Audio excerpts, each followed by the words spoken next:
दूसरी क्वेश्चन की ओर। अभी हमने इसके पहले एक क्वेश्चन किया जो एक से अधिक मकान के लिए इकाई के लिए था। इसी से संबंधित हम दूसरा क्वेश्चन करते हैं। क्या आप लोग क्वेश्चन नोट करने के लिए रेडी हैं? Yes sir. चलिए लीजिए question. Mister Yogesh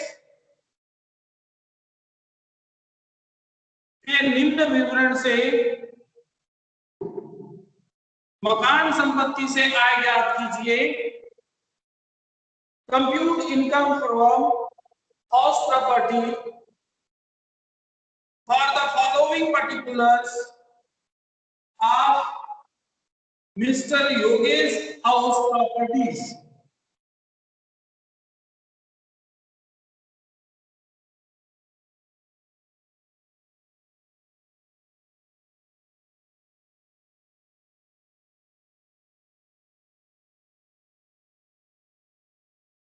point wise लिखेंगे।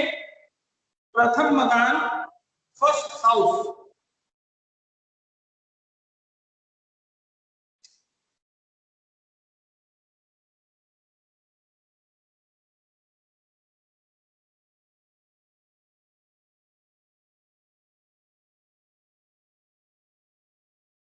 फर्स्ट हाउस, ठीक है।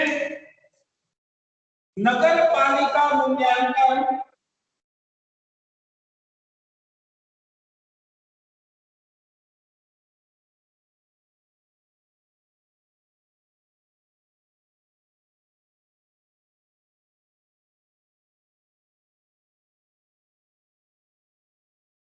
Valuation 36,000 rupees per annum.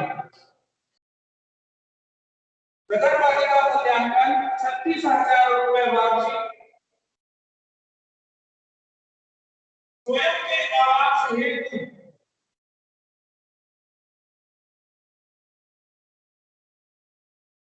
स्वयं के मकान हेतु यह मकान उन्होंने 1 जनवरी 1990 को खरीदा।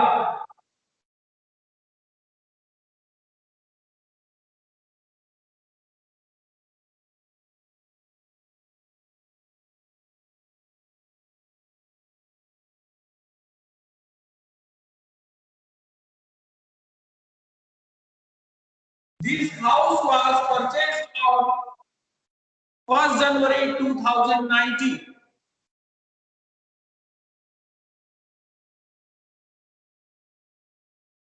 एवं इसकी मरम्मत हेतु जनवरी 2016 में एक ऋण लिया।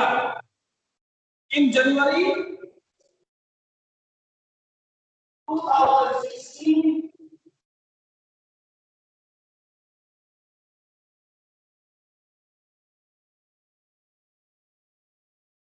जिस पर गत वर्ष में 33,500 रुपए ब्याज देखा।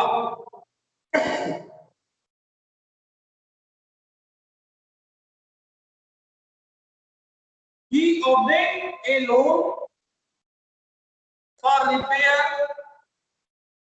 and interest on which 33,500 was due during the previous year.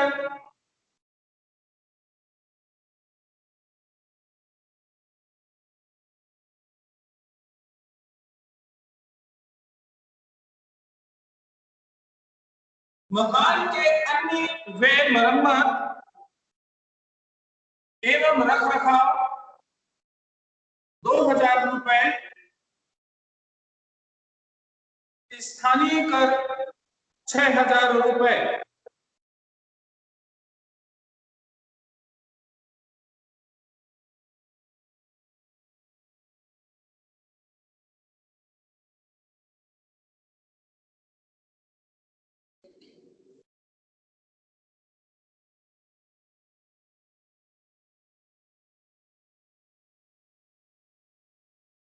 कौन सा टैक्स दिया है वो?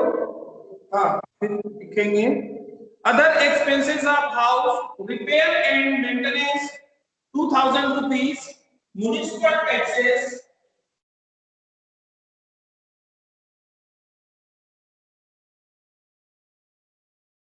₹6,000,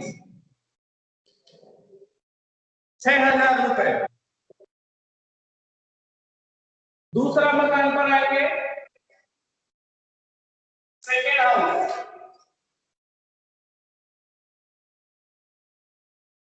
द्वितीय मकान।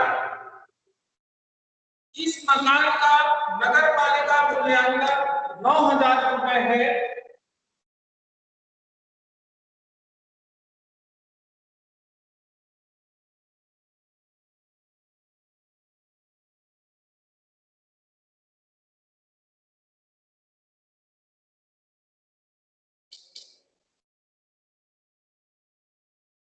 इसका 1/3 भाग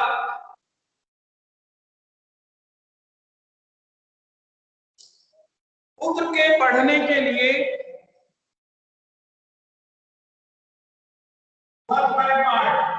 ठीक है,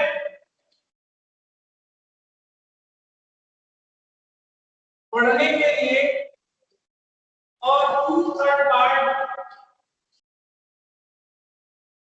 600 रुपए प्रति माह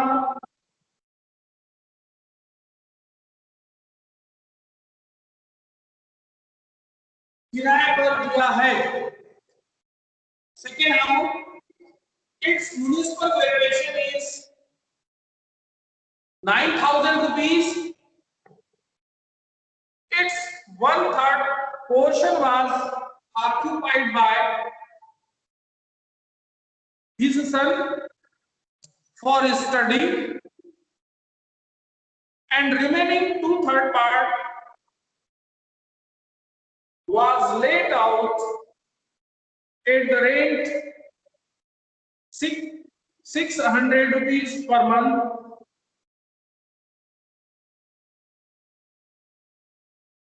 किराए से दिए गए भाग के नगर पालिका कर एवं मरम्मत का दायित्व किराएदार पर होगा। Municipal tax and repair charges will be paid by the tent.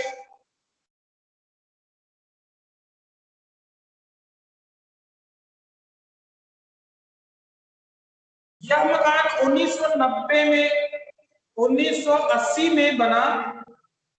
ये जो मकान है ये 1980 में बना।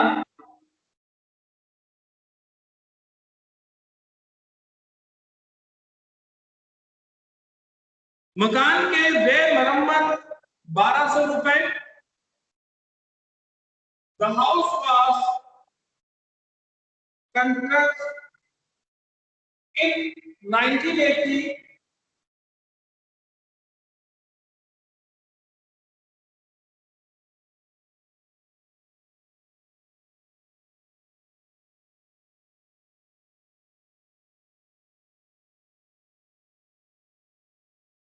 expenses of the house repairs 1,200,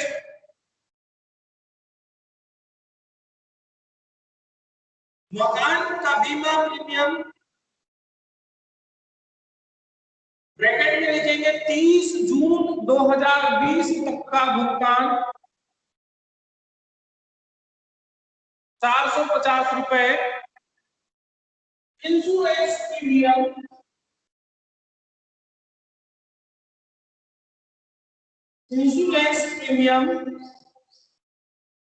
450 रुपए। ये कब तक था?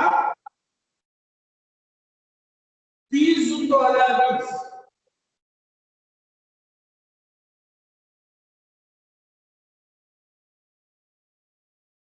Insurance premium paid up to 30th June 2020,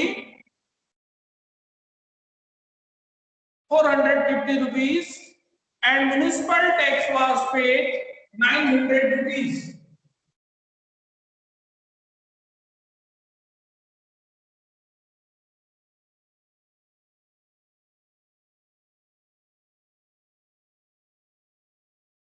नगर पालिका कर चुकाया 900 रुपए।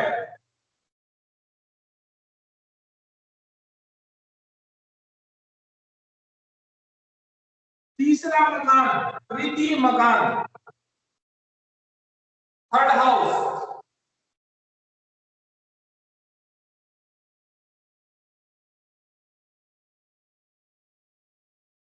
थर्ड हाउस इधर ले लेते हैं, ये आपको दिख रहा है क्या? थर्ड हाउस,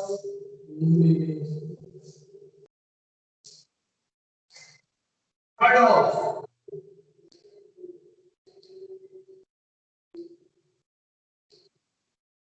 थर्ड हाउस में आ रहा है नगर पालिका मूल्य 12,000 रुपए वार्षिक, municipal valuation 12,000 rupees, municipal value 12,000 रुपए, यस सर। वार्षिक क्या पा रहे हैं हम, है ना?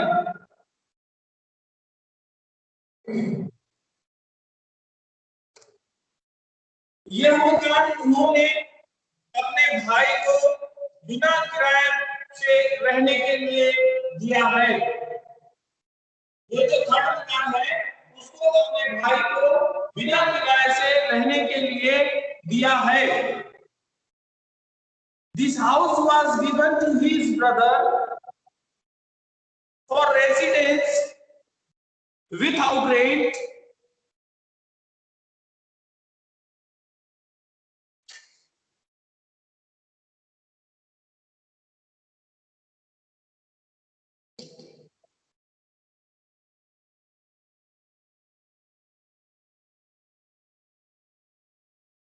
यह मकान 1 जनवरी 2006 को बनाया गया।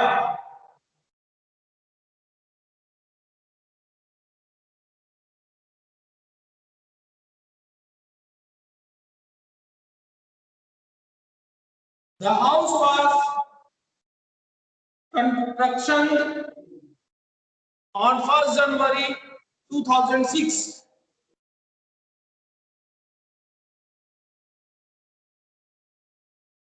Next, fourth house.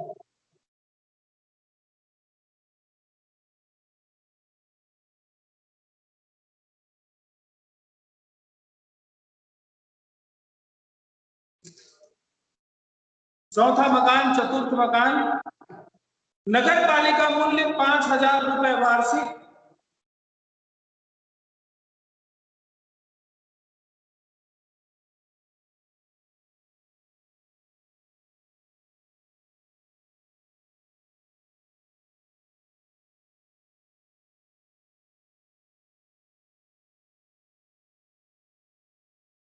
यह मकान उनके व्यापार के उपयोग में आता है।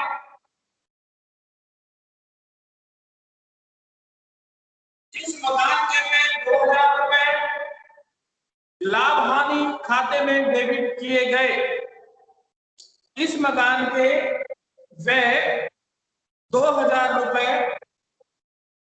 लाभ हानि खाते में डेबिट किए गए। The house is used in his business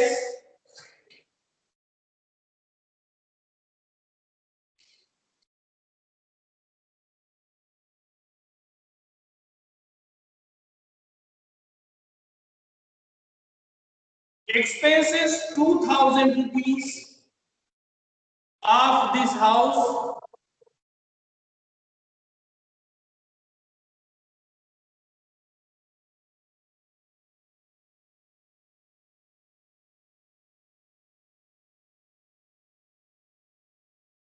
were debited to P&I account.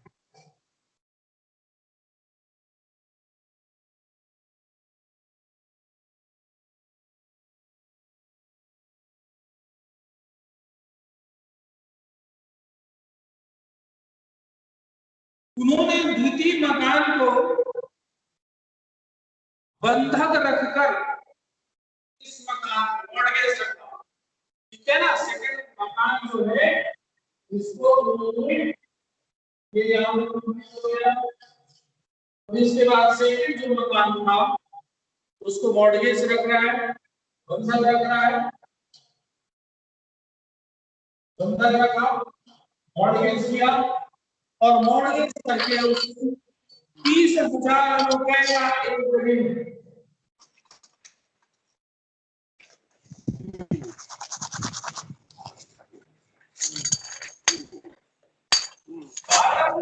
ब्याज पर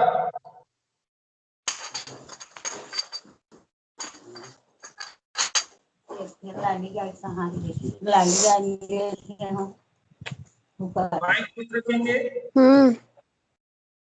उन्होंने द्वितीय मकान को बंधक रखकर 30,000 रुपए का एक ऋण 12% ब्याज दर पर लिया।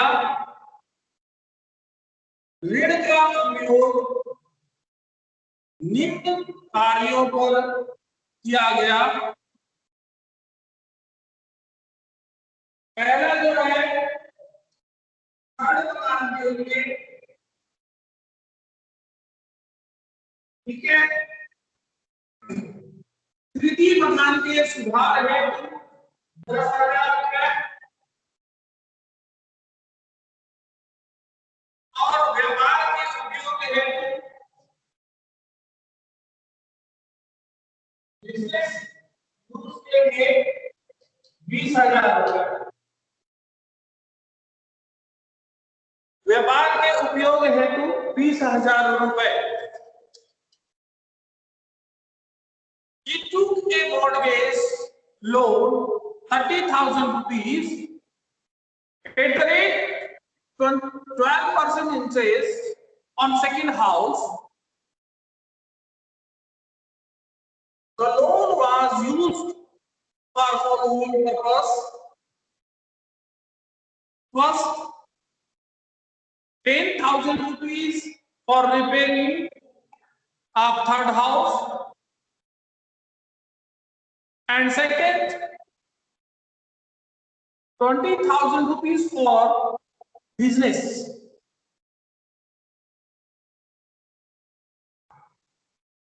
ओके, क्वेश्चन समझ में आया? क्वेश्चन हमने ये स्टार्ट आउट कर लिया, क्वेश्चन ग्रिप किए। अकॉर्डिंग टू क्वेश्चन इसमें 4 पार्ट हैं। हम ये कहें कि 4 मकान हैं, फर्स्ट, सेकंड, थर्ड, फोर्थ। अब इन चारों मकान का पूरा वैल्यूएशन दिया हुआ है। आपको पहले मकान में वो स्वयं रह रहा है, दूसरा मकान, तीसरा मकान और चौथा मकान, ठीक है। तीसरा जो मकान है उसको अपने भाई को दे रखा है, एक मकान में वो स्वयं रह रहा है, तीसरा मकान अपने भाई को दे रखा है, चौथे मकान को बिजनेस पर्पज से यूज कर रहा है, तो एक मकान किराए पर उठा हुआ है, ठीक है।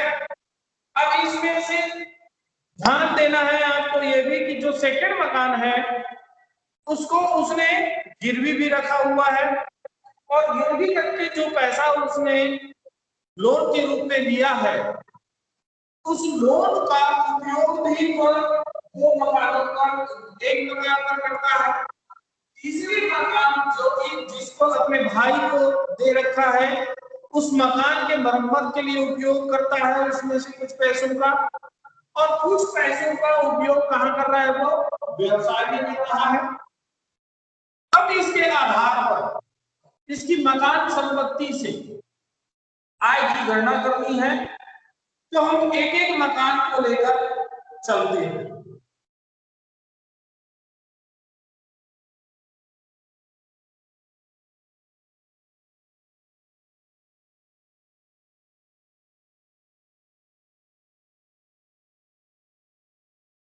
दूसरी मकान में एक इंपॉर्टेंट बात ये भी है कि भाई 1/3 पार्ट और 2/3 पार्ट दो भागों में किया है, वो डिस्ट्रीब्यूट किया हुआ है, ठीक है ना।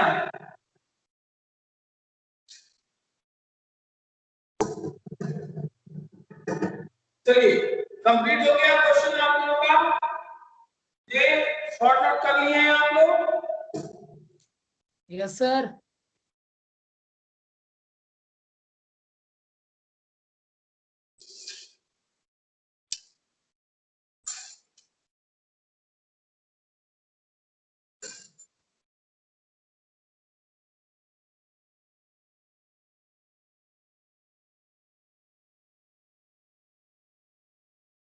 ये ऊपर हेडिंग में आप लोग लिखिएगा, है ना? ऊपर लिखेंगे statement of income from house property assessment year 2020-21।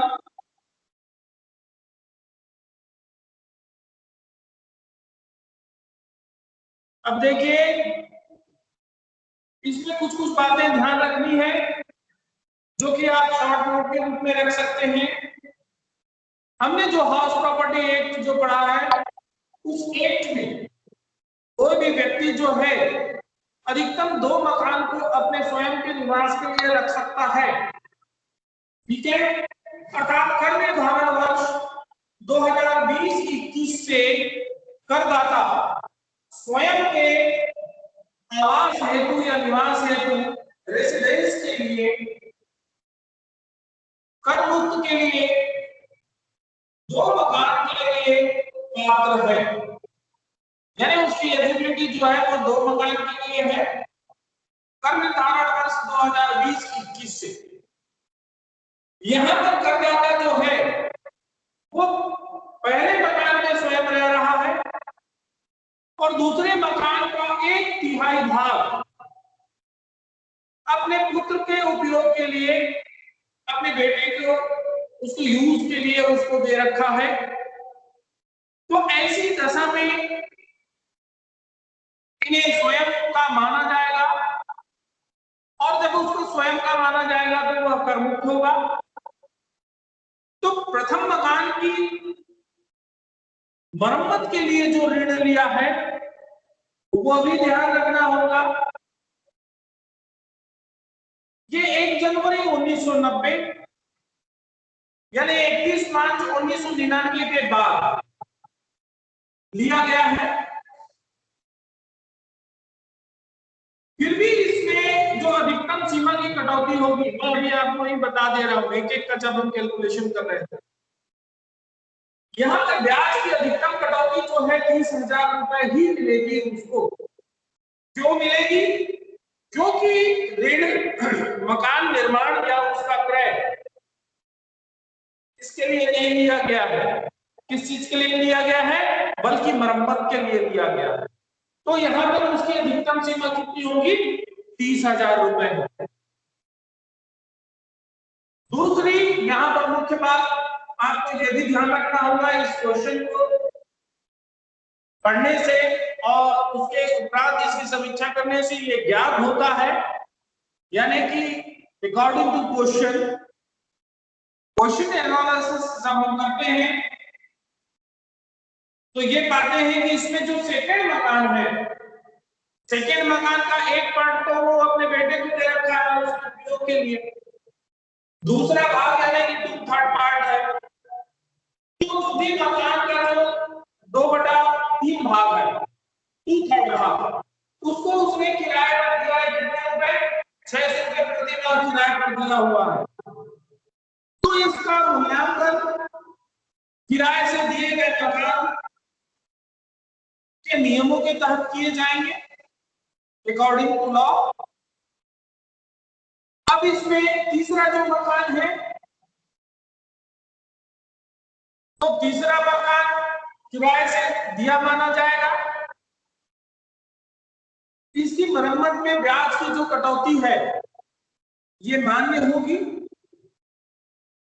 अर्थात जो द्वितीय मकान के लिए ऋण लिया गया लेकिन उसका उपयोग जो है वो तीसरे मकान में उपयोग में ला रहा है, तीसरे मकान के मरम्मत के लिए कर रहा है, तो इसलिए ब्याज की कटौती इसमें तीसरे मकान की आय से उसको मिलेगी, यानी कि थर्ड मकान, क्योंकि उसने उसको मॉर्गेज रखा ना भाई सेकंड मकान की, और उसके फिर लोन लिया, फिर उसका मरम्मत के लिए उसके 10,000 यानी थर्ड हाउस को किया, यानी तीसरे मकान के उपयोग के लिए किया। किया, तो वो तीसरे मकान की हम उसको कैलकुलेशन पर लेंगे।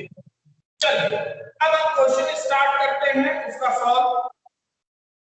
पहला मकान जो है सेल्फ रेजिडेंस पर्पस के लिए है, तो first house and 1/3 part, first house and 1/3 part,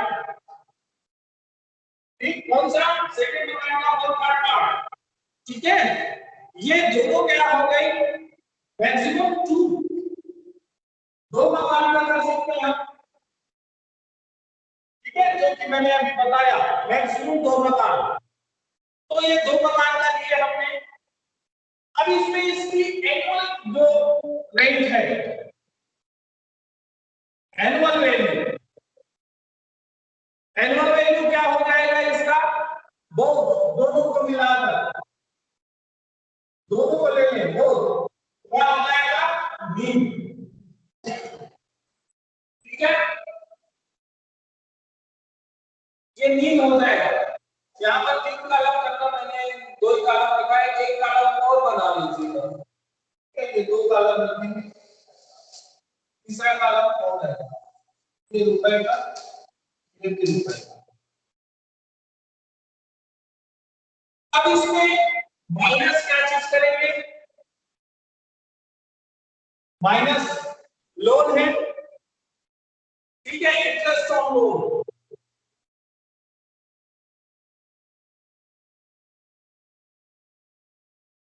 interest on loan. तो इंटरेस्ट ऑन लोन जो है, अब ये लोन किस पर्पज से लिया है, फॉर रिपेयर, ठीक, मैक्सिमम उसमें कितना मिलेगा इसको, 30,000 रुपए मरम्मत के लिए, ठीक है। तो इसका कितना आ जाएगा, इसमें से इसको माइनस करोगे तो -30,000। तो पहले मकान से उसको क्या हो गई, हानि हो गई भाई। अब दूसरा हम पहुंचते हैं सेकंड में, ये तो फर्स्ट हो गया, अब सेकंड में आ जाए। सेकंड हाउस जो कि लेट आउट पार्ट है,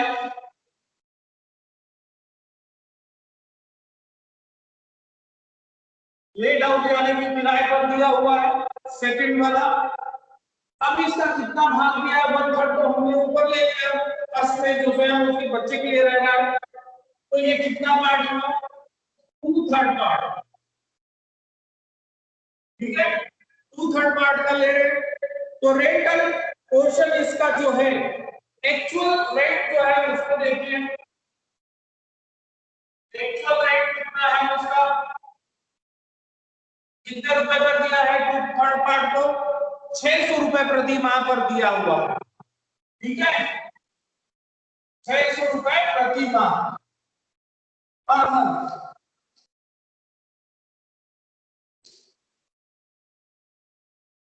तो कितना हो गया, 7200 रुपए, 7,200 रुपए, ठीक है।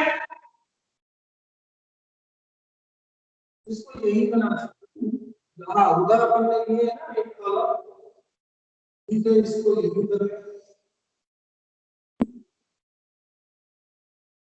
7,200 एक्चुअल रेंट, ठीक है, एक्चुअल रेंट आ जाएगा। म्युनिसिपल वैल्यूएशन उसका 9,000 रुपए है ना, तो ये 7,200 जो अधिक होगा, म्युनिसिपल वैल्यू उसका 9,000 रुपए है, तो उसमें से 1/3 हट जाएगा, ठीक है ना। तो एक्चुअल रेंट से वो क्या हो जाएगा, कम हो जाएगा, तो दोनों में से जो अधिक होगा एक्चुअल रेंट आ जाएगा। अब इसमें माइनस कर देंगे म्युनिसिपल वैल्यू, म्युनिसिपल टैक्स, नगर पालिका कर, ठीक है, म्युनिसिपल टैक्स,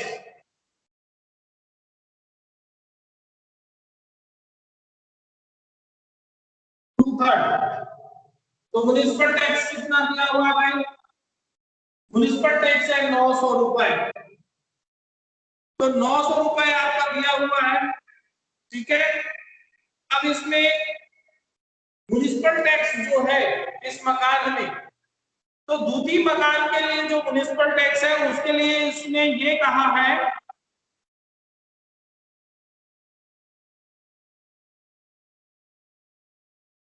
किराए से दिए गए भाग के नगर पालिका का कर एवं मरम्मत का दायित्व किराएदार पर होगा, यानी किराएदार पर होगा उसका।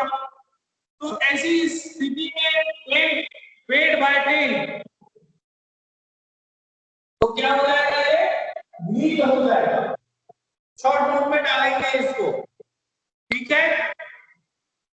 तो यहां पर उसका कितना हुआ, 7,200 रुपए।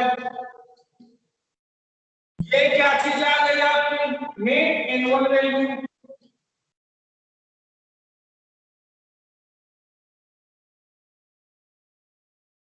₹7,200। अब इसमें माइनस कर देंगे डिडक्शन, ठीक है।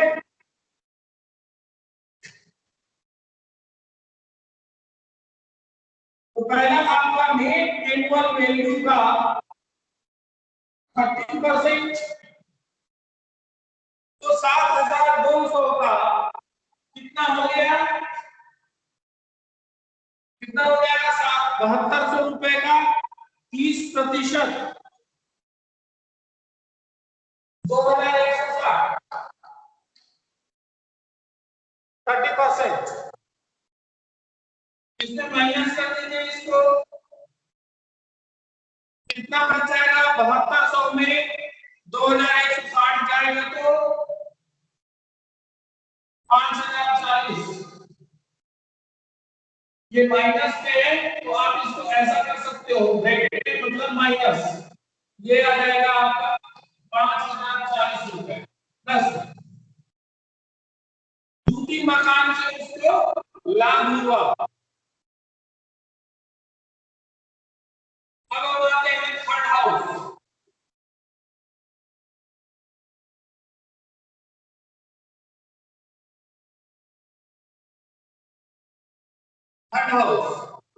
थर्ड हाउस जो है विंडोज रेंटल, ठीक है।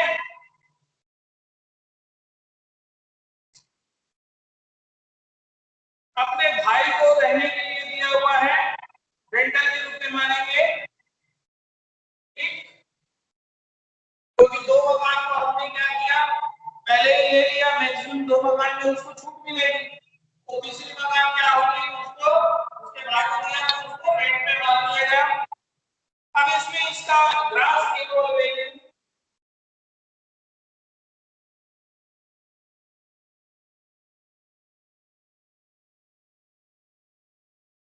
ग्रास एनुअल वैल्यू तीसरे मकान के लिए क्या है, देख लीजिए, 12,000 रुपए प्रति माह है, एक प्रति वर्ष है, ठीक है।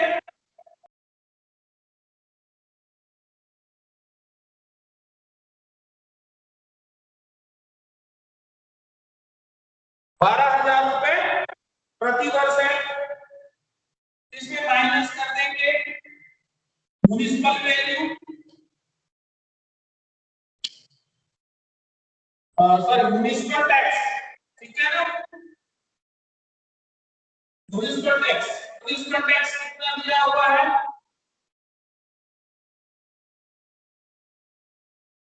म्युनिसिपल टैक्स देखिए कितना है, नहीं दिया है थर्ड मकान में,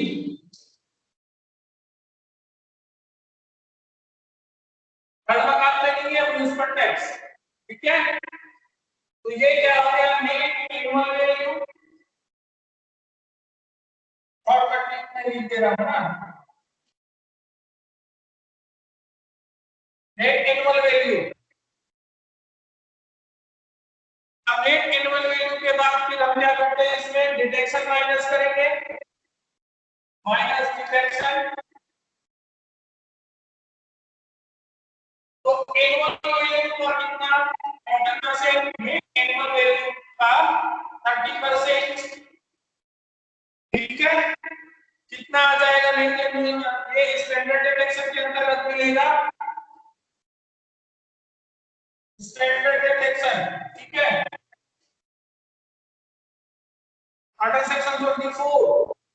ध्यान रखिए। तो 12,000 का 30% कितना हो गया? 3,600 रुपए। दूसरा इसमें लोन भी था, है ना, और ये 1 जनवरी 2006 को बना। 1 जनवरी 2006 को बना, ठीक। और लोन रिपेयरिंग के लिए लिया था, थर्ड मकान के लिए 10,000 रुपए लोन लिया था, उस पर ब्याज, ठीक है। Loan for repair, loan for repair,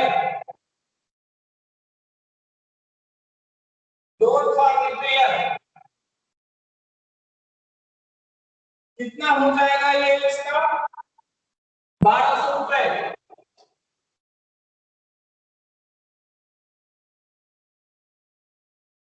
%12 interest के साथ लिया है ना। और ये लोन 20,000 रुपए दिया है लोन, और 12% का,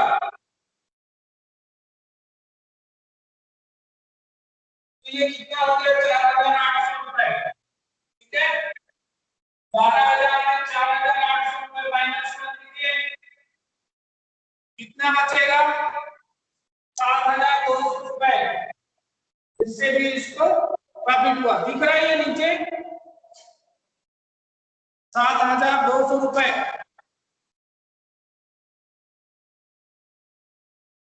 क्लियर है? दिख रहा है? Yes sir. ठीक है, नीचे का ये पार्ट देख लें, 7,200 रुपए थर्ड हाउस तक। अब हम आगे बढ़ते हैं। फोर्थ हाउस जो है ये सेल्फ बिजनेस के लिए है, लीन हो जाएगा। फोर्थ हाउस, इसके बाद फोर्थ हाउस लिखेंगे। फोर्थ हाउस में सेल्फ बिजनेस टैक्सेबल अमाउंट में लीन कर देंगे। अब यहां पर आप ये देखिए, पहले मकान में उसको लॉस हुआ है, दूसरे और तीसरे मकान में उसको प्लस में रहा है वो, तो ये इस मकान की रिकवरी वह दूसरे मकान से कर सकता है। तो 5,040 प्लस 7,200, इन दोनों को आप जोड़ देंगे और 30,000 से माइनस कर देंगे, तो कितना आ जाएगा? ये 30,000 में 12,240 रुपए माइनस करिए, आपका उसमें बचेगा 17,760 रुपए, 17,760 रुपीज।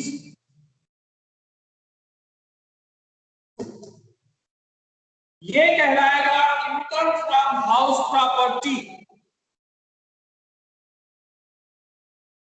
तो 17,760 रुपए क्या हो रहा है? लॉस है, माइनस में आएगा, क्योंकि 30,000 रुपए यहाँ पर है। 30,000 रुपए का जो भरपाई जो कर रहा है, इसको रिकवरी वो सेकंड और थर्ड हाउस से कर रहा है, फोर्थ हाउस तो नहीं हो गया। अब सेकंड में 5,040, थर्ड में 7,200, टोटल हो गया आपका 12,240। तो बैलेंस अमाउंट कितना हुआ? 70,760। ये लॉस है। Okay, yes sir. अब इसमें जो नोट मैंने आपको बताया था क्वेश्चन के बिट के समय में, उसके 3-4 आपके नोट्स बनेंगे। इस क्वेश्चन को जब आप बनाएंगे तो उसमें आपको नोटिंग भी डालनी है, तभी आपका प्रश्न जो है पूरी तरीके से कंप्लीट होगी। अब मैंने नोटिंग आपको बताया था क्वेश्चन के आधार पर, रिकॉर्डिंग क्वेश्चन, तो क्वेश्चन को आप देख लीजिए। ये पूरा क्वेश्चन है, ये समराइज हमने किया था क्वेश्चन को, इसके अनुसार से आप देख लें कि कौन कौन से नोटिंग होनी है। तो इसमें इसमें पहला नोटिस जो था क्या था, उसमें आपको ये लिखना है कर निर्धारण वर्ष 2020-21 में करदाता स्वयं के आवास हेतु 2 मकानों के लिए पात्र होगा।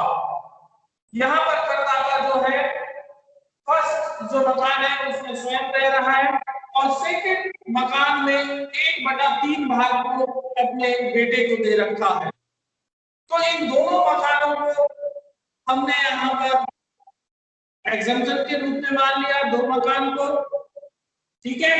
एक मकान का वो और दूसरा 1/3 पार्ट जो कि अपने उसने पुत्र को दे रखा है। तो ऐसी दशा में हम इन्हें स्वयं का मानकर उसको कर मुक्त मान लिए। फिर प्रथम मकान की जो मरम्मत के लिए ऋण जो लिया हुआ है लोन 1 जनवरी 2090 जो कि 31 मार्च 1999 के बाद लिया गया है, ठीक है। परचेज जो है कब किया था, 1 जनवरी 1990 को, और उसके बाद लोन जो है उसको यहां पर मान लिया गया भाई वह 31 मार्च 2099 के बाद का। फिर इसमें जब ये 1 मार्च 1999 का है तो उसमें अधिकतम ब्याज की कटौती जो है वह 30,000 रुपए मिलेगी, क्योंकि ऋण मकान निर्माण या क्रय के लिए नहीं लिया है। लोन जो उसने लिया है वो रिपेयरिंग और परचेस के लिए नहीं लिया, सॉरी परचेस या फिर मैन्युफैक्चरिंग के लिए नहीं लिया, कंस्ट्रक्शंस या फिर परचेस के लिए नहीं लिया। वो किस चीज के लिए लिया है, मेंटेनेंस के लिए लिया। तो यहाँ पर मेंटेनेंस का लोन हुआ। फिर जो सेकंड मकान था जिसमें 1/3 जो है अपने पुत्र को दिया, 2/3 को वो ले आउट किया। तो 2/3 भाग जो है मकान का ये प्रति माह किराए पर दिया है, और ये यहाँ पर जो मकान किराए पर दिया है उसके नाम से लागू होंगे। यहाँ पर हमने सेकंड जो मकान का दिया था एनुअल रेट 600 रुपए प्रति माह पर दिया हुआ है, और यहाँ उसका मकान का जो किराया है हाफ म्युनिसिपल टैक्स और उसके लिए देखें तो ये आपका म्युनिसिपल वैल्यू दिया है 9,000 रुपए, तो 9,000 रुपए दिया है। अब इसमें पूरे मकान का है, अब इसको हम 2/3 कर दें, 2/3 कर दिया आप लेंगे उसको, ठीक है ना। तो 2/3 मतलब कितना हो गया, 6,000 रुपए, और यहाँ पर उसका वास्तविक जो किराया है कितना है, 7200 रुपए। तो 7200 रुपए को लेंगे, इसको शॉर्ट नोट में आप शो करेंगे, बताएंगे। क्लियर है क्वेश्चन आप लोगों को? Yes sir. ओके, और किसी को कुछ पूछना है क्वेश्चन में?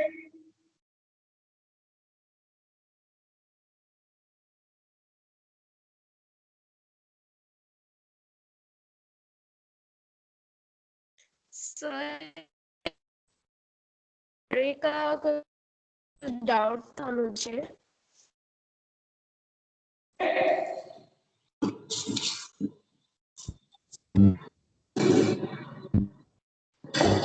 बोलो क्या बोल रहे थे? सर सैलरी वाले में डाउट था मेरे को। आपकी आवाज क्लियर नहीं आ रही है,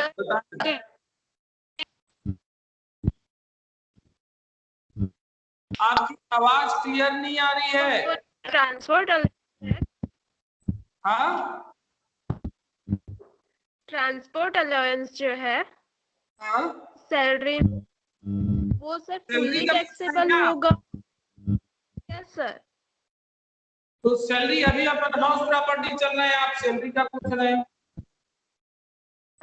सर अभी मैं क्वेश्चन बना रही थी ना सर, तो अभी आप जो पढ़ाते हो उसी में डाउट आया मेरे को, जब मैं आप यूट्यूब देख के बना रही थी तो मैं अभी पूछ रही हूँ सर।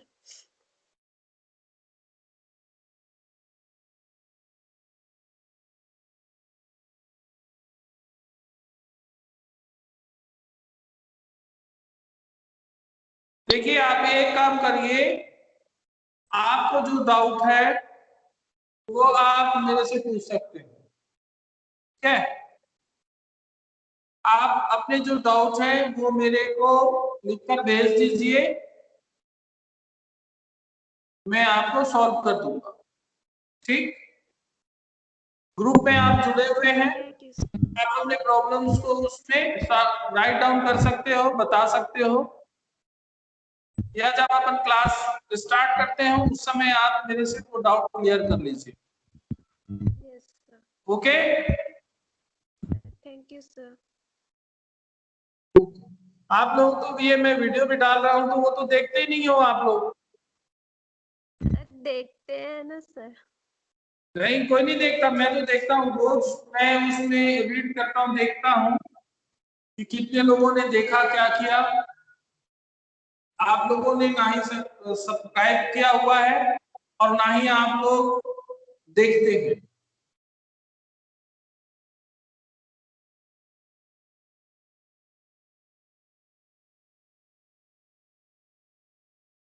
चलिए कोई बात नहीं, आप लोग देखिए।